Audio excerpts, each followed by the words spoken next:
Hey guys, welcome to Test This Tech, and I wanted to do a formal quick review of the RG557.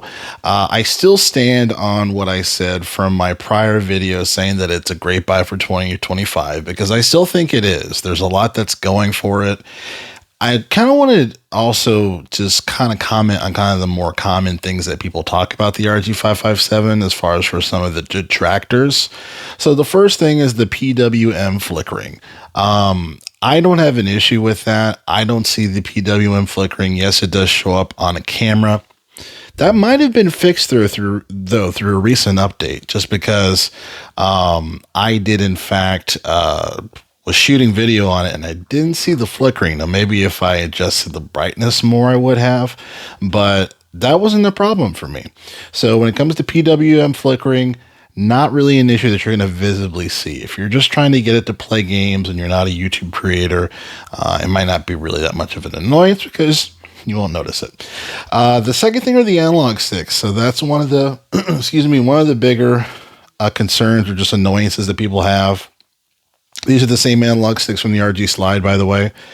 And they feel fine. They feel fine. I will say that they are a step back, I think, from the RG406H or the V. Or the more recent Anbernic devices that have those Hall sticks. So they're not bad. They just don't feel as comfortable as those because those are tall and they, you feel like you have more travel and control. This one, I kind of feel like my fingers slip a bit when I'm moving around, especially when I'm playing a driving game. So that's probably one of the main detractors. But as far as for the accuracy of the sticks, they're very accurate. So that's not an issue. That's not an issue for me. The one issue I actually had with the device from a physical perspective is that this trigger did get stuck. Okay. I think this particular device was just in the box for a long time, or in its box for a long time. So after I kind of rocked it back and forth, kind of stopped sticking, but that was a big concern when I first was playing this. But as far as for power, let's talk about the power, right? So when it comes to playing, if you want to play up to PlayStation 2 GameCube, you can do that absolutely with this. This has that Dimensity 8300 chip. It is powerful enough to run your PlayStation 2 games, the majority of them, and the GameCube games. Obviously, anything below that, you're going to get some solid frames per second, and it's going to look really great. I think the AMOLED screen is nice. It's pretty nice as far as the touch responsiveness. When it comes to the it's funny because for the 556, I feel like the door for the SD card would kind of flip out a bit. This one doesn't really do that, so that's fine. Headphone jack, obviously. And I will say the fan, it may get a little loud, but it depends on what you're doing with it. If you're playing, say a pretty highly intensive PlayStation 2 game, you have that fan on auto, CPU on high, then you are going to hear the fan will be noticeably loud. Will it be crazy loud? No. But that is, just something to know in particular. Beyond that, this isn't a bad device. I think the one thing that is the biggest detractor for me is that, and this is a very specific circumstance. If you want to have a device that does everything up to PlayStation 2, GameCube from an emulation perspective, and you want a little more, and when I say a little more, experimenting with like game streaming or with things such as like Game Hub, which I'm probably going to do a separate video about Game Hub because I'm actually pretty fascinated with the technology of it. The chipset for this, I think, is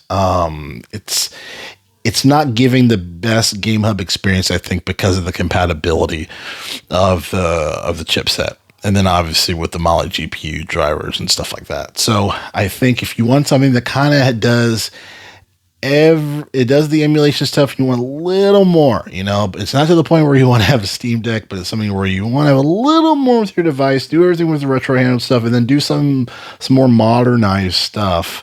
Then I think that's where the roadblock will be. I will say I was playing Silk Song, not the new one, Not the new one, but or sorry, Hollow Knight. Silksong is the most recent one.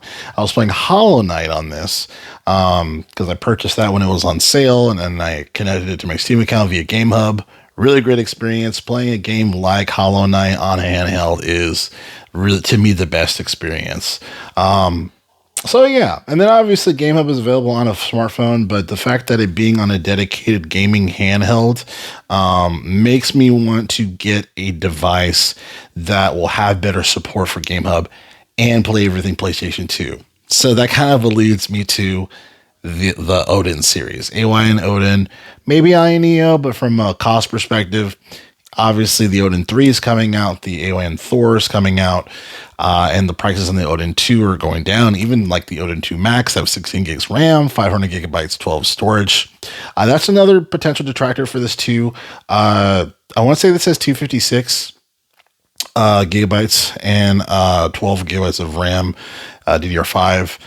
The storage goes really quick, very, very quick. So storage will be an issue, because for GameHub, when you download those games, storage takes up quite a bit. Or if you want to, emulate PlayStation 3. Last note, when it comes to PlayStation 3 emulation, the RPCSX app is in more of an earlier stage than I thought it was. So while this does play a decent amount of PlayStation 3 games, there's a lot that didn't play. And it wasn't necessarily because the GPU, the chip didn't support it. It was more so a combination between the app not being compatible with it and things of that nature, or just some games just didn't play for whatever reason, right? It wasn't a power issue. It was more of an optimization slash app support issue. Some are a driver issue, but it's a mixed bag. It's a mixed bag within all that. So yeah, so I would say I still stick by my last video that I did. I still think the RG557 is it's a bargain to get, because this will play your PlayStation 2 GameCube titles, a little bit of PS3, and it's going to do it very, very, very well. I'm comfortable saying it's a PlayStation 2 GameCube machine, but yeah, when it comes to just if you want a little more, be able to do all the retro and then a little bit more modern stuff, I want to think about one with more storage and Snapdragon processor. So anyway, Test is Tech. Catch you guys next video. Thanks a lot.